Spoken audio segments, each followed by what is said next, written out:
Welcome to AB tutorial. ఇక మనకి ఈరోజు వచ్చేప్పటికి గత ప్రీవియస్ వీడియోస్లో చెప్పినట్టుగానే ఈ యొక్క తెలంగాణ ఆంధ్రప్రదేశ్ రాష్ట్రానికి సంబంధించిన విధంగానే group 1, group 2, group 3, group 4, SI constable, DSC కానివ్వండి, అదేవిధంగా స్టాఫ్ సెలక్షన్ కమిషన్స్కి సంబంధించి RRB, NTPC, గ్రూప్ B సంబంధించినటువంటి basics and important current affairs కానివ్వండి, స్టాండర్డ్ జీకి సంబంధించి టాప్ మోస్ట్ బిట్స్ అనేవి, ఇంపార్టెంట్ బిట్స్ అనేవి గ్యాదర్ చేసి ఇవ్వడం జరుగుతుంది. సో ఇక్కడ ముందుగా వచ్చేప్పటికీ ఇక్కడ వీర్ సావర్కర్ అంతర్జాతీయ విమానాశ్రయం ఎక్కడ కలదు? ఆప్షన్స్ వచ్చేప్పటికి అండమాన్ నికోబార్ దీవులు, ముంబై, కలకత్తా, చెన్నై. ఆన్సర్ వచ్చేప్పటికి అండమాన్ నికోబార్ దీవులు అనమాట. సో ముంబైలో వచ్చేప్పటికి ఛత్రపతి శివాజీ టెర్మినల్ పోస్ట్ ఇక్కడ ఉందన్నమాట. అదేవిధంగా ఈ యొక్క కలకత్తా అంటే వెస్ట్ బెంగాల్లో వచ్చేటికి ప్రధానంగా డమ్ వచ్చేప్పటికి నేతాజీ సుభాష్ చంద్రబోస్ ఇంటర్నేషనల్ స్టేడియం ఈ విధంగా ఉందన్నమాట. ఇక వెల్లింగ్టన్ ట్రోఫీ ఏ క్రీడకు సంబంధించింది? ఇది వచ్చేప్పటికి స్పోర్ట్స్కి సంబంధించింది అనమాట. So cricket, hockey, kabaddi, boats అనమాట. పడవ పందాలు అంటే ఈ యొక్క పడవ పందాలు వచ్చేప్పటికి ఆన్సర్ వచ్చేప్పటికి పడవ పందాలు అనమాట. ఇవి ఎక్కువగా కేరళ రాష్ట్రానికి సంబంధించి మనకి ఈ యొక్క ట్రోఫీ అనేది ఎక్కువగా జరుగుతుంది. ఇక నెక్స్ట్ వచ్చేవాటికి మానవునిలో అతి పొడవైన కణం ఏది? ఇక్కడ వచ్చేవాటికి మైకోప్లాస్మా, నాడీ కణం, కేశవ కణం, కండర కణం. సో ఆన్సర్ వచ్చేప్పటికి నాడీ కణం అన్నమాట.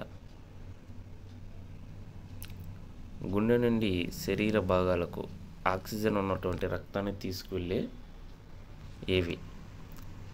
సిరలు, కండర కణాలు, ధమనులు, ప్లాస్మా. ఆన్సర్ వచ్చేప్పటికి ధమనులు అన్నమాట. బలమైన ఆమ్లాలు పంచబడే పాత్రలు తయారు చేయబడతాయి. సో ఇక్కడ క్వశ్చన్ అనేది కొంచెం రాంగ్ పడ్డది. బలమైన ఆమ్లాలు ఉంచబడే అన్నమాట. ఏ పాత్రలో ఉంచబడతాయి? ఇక్కడ వచ్చేవాటికి ఆప్షన్స్ రాగి, ఇత్తడి, ఇనుము, సీసం. Answer వచ్చేవాటికి sesame. ప్రపంచంలో అతి పొడవైన నది ఏది? కాంగో, జైరే, నైలు నది, పనామా కాలువ. సో ఇక్కడ వచ్చేప్పటికి ఆన్సర్ నైలు నది అనమాట. ఇది వచ్చేప్పటికి ఆఫ్రికా ఖండంలో ఉందన్నమాట. సో కాంగో, జైరే ఇవి కూడా ఆఫ్రికా ఖండానికి సంబంధించినవి. నెక్స్ట్ వచ్చేప్పటికి ఇటీవల ఏ క్రీడా అవార్డులు పేరును మేజర్ ధ్యాన్ చంద్ క్రీడా అవార్డుగా మార్చడం జరిగింది? ఇక్కడ వచ్చేప్పటికి మనకు options Arjuna award, Padma award, Mahatma Gandhi award, Rajiv Gandhi Khel Ratna award.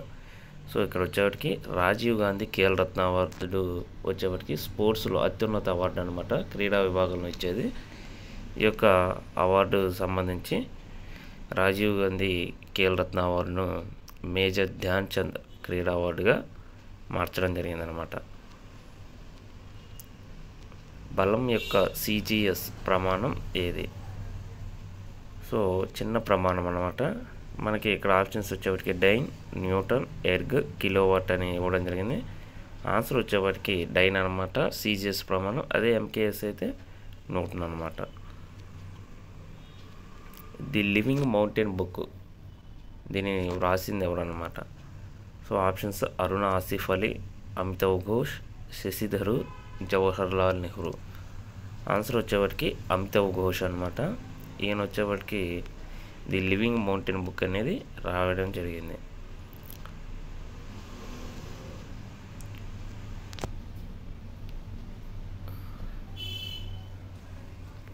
ఒక వస్తువు అన్నమాట, ఇలా రాగంపడ్డది ప్రింటింగ్. సో ఒక వస్తువు భూమిపై 100 కిలోల బరువు ఉంటే చంద్రునిపై దాని యొక్క బరువు ఎంత? ఆప్షన్స్ వచ్చేప్పటికి 17.6, 0, 50, 100. ఆన్సర్ వచ్చేప్పటికి ఎంతైతే భూమిపై బరువు ఉంటుందో ఆ యొక్క వస్తువు బరువు చంద్రునిపై కూడా 100 కిలోసే ఉంటుందన్నమాట. అదే మనిషి బరువు అయితే భూమిపై ఉన్నటువంటి బరువు కంటే కూడా చంద్రుని పైన 1/6 అనేది ఉంటుందన్నమాట. సో మానవుని యొక్క బరువు అనేది మారుతుంది.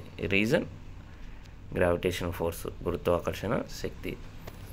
నది యొక్క అడుగు భాగాన ఉన్నటువంటి నాణెం పైకి లేచినట్లు కనపడడానికి గల కారణం ఏమిటి? ఇక్కడ దీనికి ఆప్షన్స్ వచ్చేటికి వక్రీభవనం, వివర్తనం, సంపూర్ణ పరావర్తనం, వ్యతికరణం. ఆన్సర్ వచ్చేవాడికి వక్రీభవనం అన్నమాట. సో స్టార్స్ అనేవి స్కైలో ఉంటాయి కాబట్టి ఆకాశంలో ఉన్నటువంటి నక్షత్రాలు కూడా మెరవడానికి రీజన్ ఏంటంటే వక్రీభవనం అన్నమాట. ఈ క్రింది వాణిలో ధ్వని వేగం కనిష్టంగా ఉండేది ఏది?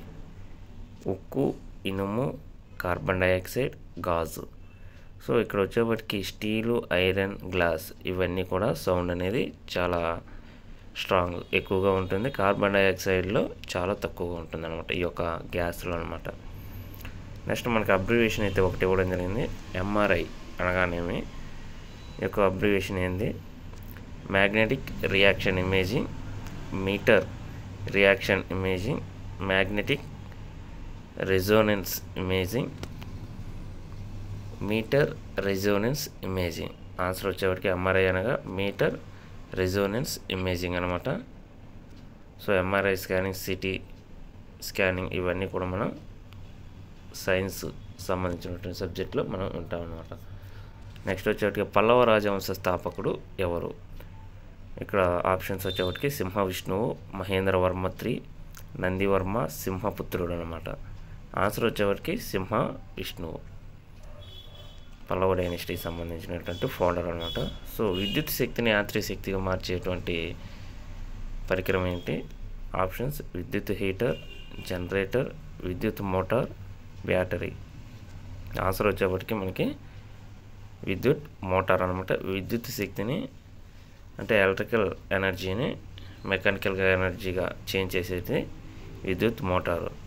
జనరేటర్ అయితే ఈ యొక్క ఎలక్ట్రికల్ విద్యుత్ శక్తిగా మార్చబడుతుంది ఈ యొక్క యాంత్రిక శక్తి ద్వారా. సో విద్యుత్ హీటర్ అనేది మనం చూస్తాం అన్నమాట. వాటర్ అనేది హీట్ చేయడానికి కరెంటును ఉపయోగించి అంటే విద్యుత్ శక్తిని ఉపయోగించి ఈ యొక్క హీటు వేడిని అనేది పుట్టిస్తుంది అన్నమాట. వేడి ద్వారా ఈ యొక్క వాటర్ ఏవైతే ఉంటాయో అవి హీట్ చేయబడతాయి. ఇక బ్యాటరీ అనేది మనం చూసింది రసాయన శక్తిని ఉపయోగించి మనం కాంతి శక్తి కానివ్వండి అదేవిధంగా విద్యుత్ శక్తిగా మార్చడం జరుగుతుంది. నెక్స్ట్ శక్తి మరియు ద్రవ్యరాశి యొక్క SI యూనిట్ ఏమిటి?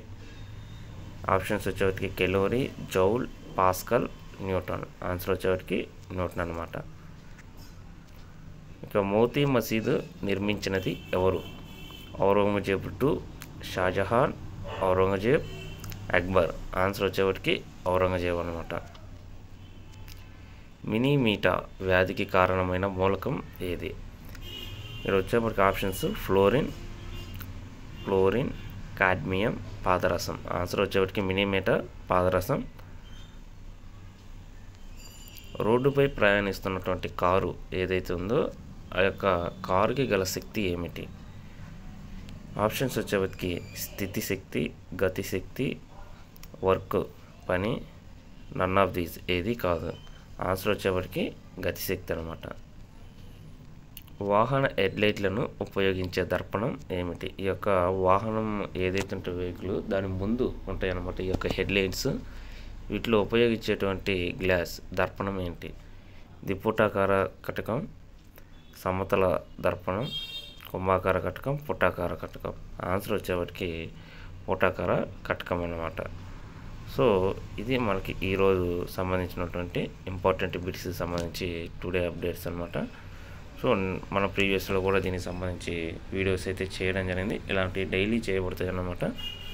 సో ఇలాంటి మీకు లేటెస్ట్ అప్డేట్స్ ఇంకా మీకు డైలీ మీరు పొందాలనుకుంటే ఖచ్చితంగా ఈ యొక్క ఛానల్ని ముందుగా సబ్స్క్రైబ్ చేయండి, లైక్ చేయండి, షేర్ చేయండి. Thank you.